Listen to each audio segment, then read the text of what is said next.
Okay, hi, this is Reverend Paul Satkis, and I'm speaking to another Reverend today, and this is Khalil Sakakini. Do I say that right? Nearly Sakakini, but it's 99.9% right. Sakakini. And we're going to talk about something that's very dear to so many, and I think actually to most in the world. It's the National Pet Month, coping with the loss of precious pets. And pets are us. That's for us. Reverend, do you feel that a pet, an animal, is part of our DNA? Well, it is part of our DNA. What's your Yeah. well? I think, yeah, I'm sorry, I didn't interrupt you. I think that we're just beginning to understand the almost mystical or spiritual bond between us and our animal companions. I think that they are made to love in many ways. I'm talking in this case, at least about domesticated animals, and we are made to love. So there is this kind of connection that I think science is just beginning to grasp the positive impact of loving an animal and being loved by an animal, what it has on our blood pressure, what it has on kids and their development, their abilities to read, cope, develop social skills. So it seems like it's a neurological, social, emotional state of well-being, this bond that gets created, which is why when it's severed by death and it ends, there is a total breakdown in reality for the bereaved pet parent. So I agree. There's something there that's, well, maybe divine. Okay, divine. I'll go with divine. We're both reverends, so Makes sense. we like the divineness. But I think we must add something that's a very marvelous within our lifetime, and it's called the DNA. And the DNA is proven that an animal has similar DNA as a human being, as does a tree. And so Interesting. Watson and Crick, and Rosalind Frank, when they discovered the DNA, it's now evolved the DNA. It's a similar. It makes no sense for it not to be sensible, as far as I'm concerned. Right. Wouldn't you agree? I mean, you look at a dog, they you say hello, they smile too. Yeah, I probably would not have approached it from the DNA point of view, but that makes sense and it's correct. I would more say that they share the same emotional and spiritual needs that we do to provide for their families, to mate, to love, to be cared for, to be wanted. They mourn they mourn each other when they've passed. They have all the broad spectrum of emotional and psychological needs that we do. So whether that's foundational in the DNA or just part of a spiritual makeup, I can't say. But we're saying the same thing. We're talking about a very powerful kind of connection. Tell us But about yourself and why you're involved with pets and animals. right, Are you a right. veterinarian? No, I'm not. I'm not. I was a journalist for the longest period of time, National Public Radio, Christian Science Monitor, whatever. Then I had a pet. We all love our pets, but this particular pet was a big love, bigger than most. He was a cat, and I loved him dearly. And when he died, I found there was no one I could turn to for help because my grief was profound, but when I would turn to a therapist or a psychiatrist or someone, they would treat it as like a mental problem. There was something that needed to be fixed. Well, grief is not a mental illness. And the death of a pet and its profound impact on our hearts and minds and bodies and life is not a problem. It's not a medical issue. So it dawned on me that no one was talking about this loss from a grief and heartbreak perspective. So then I moved into the area of pet loss and grief counseling. From then became ordained as both an animal chaplain and as a pastor and work with clients. Well, I hate to call them clients, but people who have lost a pet, either through death, euthanasia, whatever. And they come and they cry in the phone and they reach out to me and they looking for ways to be accompanied in their grief journeys. I'd be open with you. The picture behind me. So I conducted a pet funeral uh, Recently? recently. Mhm. Well, in the last couple of years. All right. Interesting. Exactly where this photo is taken. And actually, I had to do it remotely because I couldn't get out that way. And um, you know, this whole pet world has, I think, and especially during COVID, right? I mean, everybody purchased or wanted to have a pet. I think Yeah, now we have to actually be concerned about that because because that didn't last long. pets are babies. Pets have to have the same responsibility as your own child, right? Right. Khalil, um, the first time you got your pet, and then let's talk more about pet um, therapy or pet empathy and pet passing. What brought you to your pet? Oh, I think I live in a nice house. It's in Boston, and to the extent that it's a city, it's a city house, and it's lovely. But however beautiful it was, it lacked a particular heartbeat.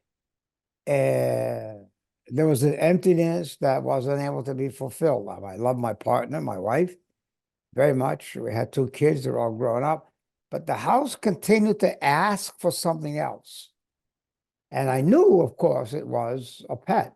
So we started with dogs and brought in cats, and I felt the house smile.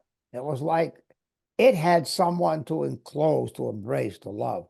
So that's when I began to realize at another level what pets bring to your whole entire life. And I felt that it made our house a happier house. It made it a more living entity. And that's, where I understood the value of sharing your life with a pet. Plus, they make us better people. I forget who it was that said the animals, our pets, are the angels of our better selves.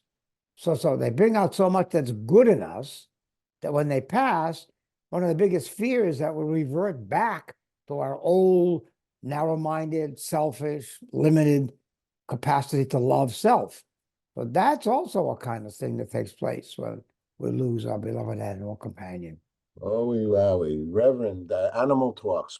So tell us about your organization, please. Love to. Sure, it's a private nonprofit 501(c)(3, registered as an animal charity. We have several facets to it. We have a monthly healing circle where people who have lost a pet from anywhere they come from, UK, Germany, Honduras, will often, sometimes there's no one there. So we have this monthly healing circle that people are invited to come, talk with others. We have one-on-one counseling, both myself as a certified grief educator and certified grief therapist. We have a website, animaltalksinc.com, with several ebooks on animal grief, animal communication, plenty of resources. So we really are open to serving the community, wherever that community may be, so people don't have to go through this loss by themselves and feel no one will understand it because they're talking about the death of a pet. We understand it. Yeah. There's and I've been involved with a pet cemetery up in Hartsdale, New York, and brought a friend's dog and did a prayer there as well. And literally, I think the oldest pet cemetery possibly in America. All right. Let me ask you, give us a couple of examples of how you've helped somebody deal with this loss. Well, that's a complicated question. Excuse me, because that's because there's no simple answer to it. But let's just sort of like abstract a little bit. Someone comes and they feel their world has changed. They're never going to be the same again. But you find out that there's guilt attached to the grief. This is a classic case. For some reason, either they left the gate open, or they felt they acted too soon in euthanizing their pet, or they feel bad that the vet wasn't compassionate or caring. And so they carry this guilt with them. I should have done this. I could have done that. What if only? But that corrupts the purity of the grief process because it doesn't enable them to grieve totally and completely. And so the grief gets stuck. And when it gets stuck, it has an adverse effect on their minds, their bodies. they become unhealthy and unwell. So our work then in this particular case, as an example, is to separate the grief, the trauma from the death and the mourning, so that the person can grieve and mourn without the weight of feeling guilt. And then we can work with the guilt if it needs to be worked with. But usually once they're free to mourn wholly and purely, the guilt kind of dissolves and disappears into the background. That's a thumbnail sketch of how something might work. Okay. Well, I doesn't sound any different than a human being who lost their own loved ones. Uh, Touche. in fact, that was the question my brother-in-law said. Did you say all that you had to say? Did you do all you had to do with your dad Amen. and so Amen. on? Now, Amen. but however, though, some people do leave the door open, and some people are, and not intentionally negligent in some scenarios, right? That's In our right. lives, right? You know, That's right. human That's right. and animal. What do you suggest? How do you suggest to deal with, say, now that they did leave the door open and unfortunately somebody got hurt? The Great dog got question. hurt or your child got hurt. What Great question. it's the same story, it seems to me, or not. Great question. Yeah. What do you think? But you have to recognize this. If it was intentional, if I left the gate open intentionally and said, look, I just can't be bothered. I got to get these groceries in. I see the gate's open. Nothing's going to happen. That's something else to deal with. If it was totally unintentional, just you forgot about it, it didn't happen, it happened accidentally, that's another scenario. So we either acknowledge that, yes, there was an error. A mistake was made, an error was committed. We're human, we're not divine. We stumble, we fail, we forget, we are flawed, these things happen, and that we don't have divine powers to know that every move that we make is a correct and accurate one. So when they begin to see that, hey, this was either totally unintentional, that's a help. But if they realize that they left it open, they knew it was open, they just were going to get back to it, and they didn't, then we recognize that there was a mistake. We honestly say this was an error.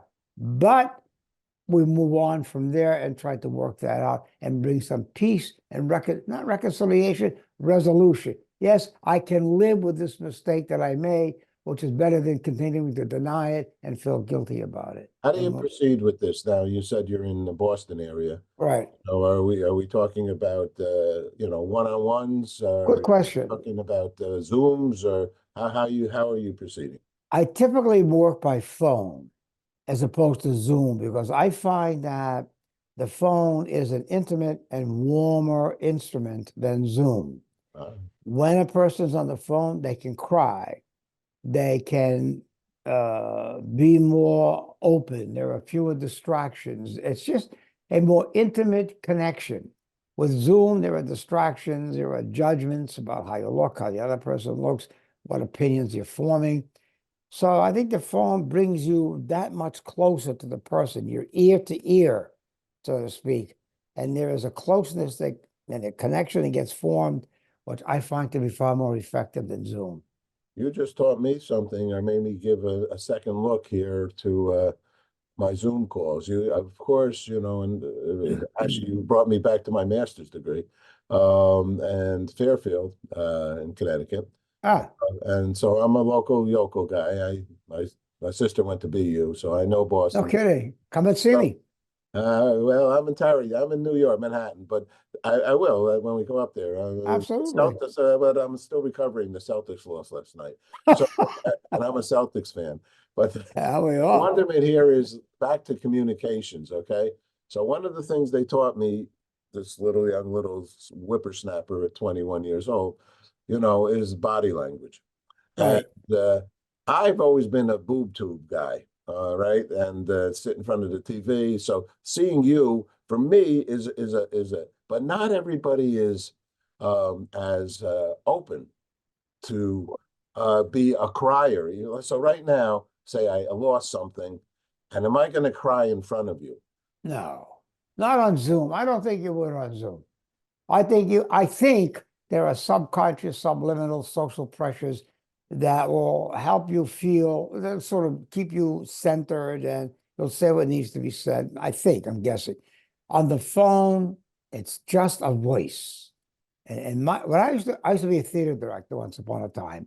And when we would cast someone, I would often cast them behind the screen. So if the character that they were playing, for instance, was a very mean kind of evil character, one of the Greek tragedies, I wanted the voice of the person to be soft and kind so I could create a complex character. So I find that the voice is the most personal aspect of the way in which we communicate. It yields stories about who we are, how we think, and where we're coming from.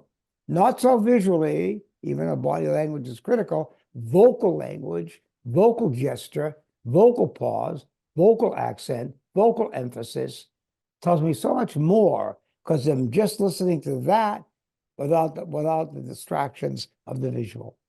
I'm going to ask you So I, two more questions because, oh, yeah, no, but I don't mean to interrupt you. no worries. All right.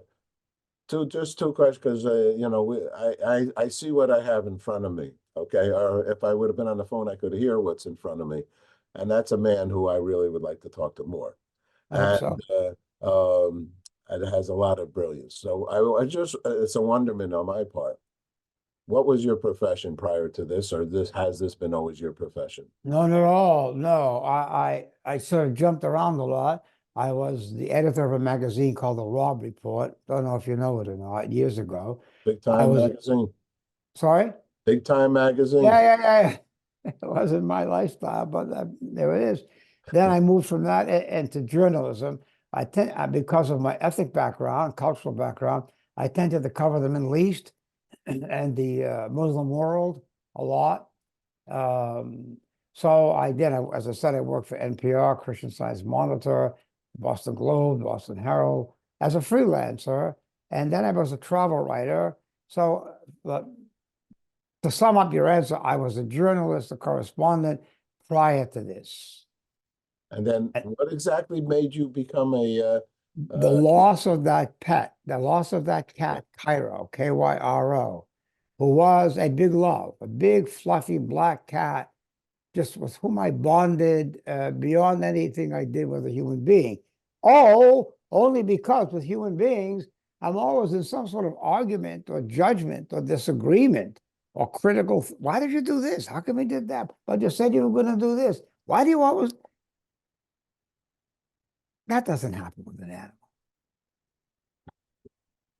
So that love becomes deeper because it's a non-judgmental relationship. And where do you find that in life? You don't. last question? And I'm just because we do World Peace Day concerts. By the way, is this going to be a visual or just the audio? Oh, this video. Okay. So oh, you got a book there? No, I should have You dressed want to show up. us? I Huh? would have dressed up. You would have dressed up. Oh I would well. have dressed. I, would have. oh well. I sort of I got a regular shirt on too, I would which have. is See, I would have worn a unusual jacket like for you me. too. And then Turtleneck you look sweater. beautiful. You look gorgeous. Listen to the guy. Thank you. I just want to add this because when we do our Peace Day concerts and our Earth Day, I just did Earth Day Times Square, take over Times Square, and we do a worldwide broadcast. But every single time I've been doing these, there's 24 years, we bring some animal. We bring animals. Oh, So good. I'm into animals and plants because I believe we're all one. All right, I'm in the Om Shanti Shanti Om. I'm in Again, I'm into that. the brotherhood here, and that's why I guess we're both reverends. I'm all faiths and spiritual. I'm Jewish upbringing, but I believe everybody should enjoy whatever they want to do. Just keep your hands off of each other. Don't punch anybody in the nose. So I want to ask you my last question, Pat. Please. Our peace. So we do the World Peace Concert. I want to ask you, what is peace Yes. for you? What is peace for you? What is peace for me? Excuse me, without begging the question, I would say, again, to quote something from Vedanta, I think, from the Vedas, peace, truth is one. People call it by different names. So that begs the question a little bit. I think peace is a kind of reconciliation, a coming together with who we are and with the rest of the world. It's a compatibility that we strive to achieve. And I think that's all I can really say is that it's a coming together of and the sharing of needs, desires, hopes. So they're all working together to fulfill the best that we can be, as Well, opposed to striking out at and accusing and judging. And I see that also in so many parts of the world. Why aren't parts of the world, whether it's in the Middle East, in Gaza and Israel, what's happening now, or and something in Sri Lanka or whatever, why isn't it that people aren't helping each other achieve their fullest potential and be there for each other as a guide and as a support so they can live the fullest, most complete life that's humanly possible? Why do we strive technologically, financially, militarily to do the exact opposite? To keep people as separate as they possibly can be and to compete with each other, often viciously. I asked that question because I wanted to learn something, because I know I would Amen. learn something from you. You're a Well, smart God man. bless you. I thank you very much, and we'll talk again. Thank you. I hope so. God willing. Take care. Bye bye.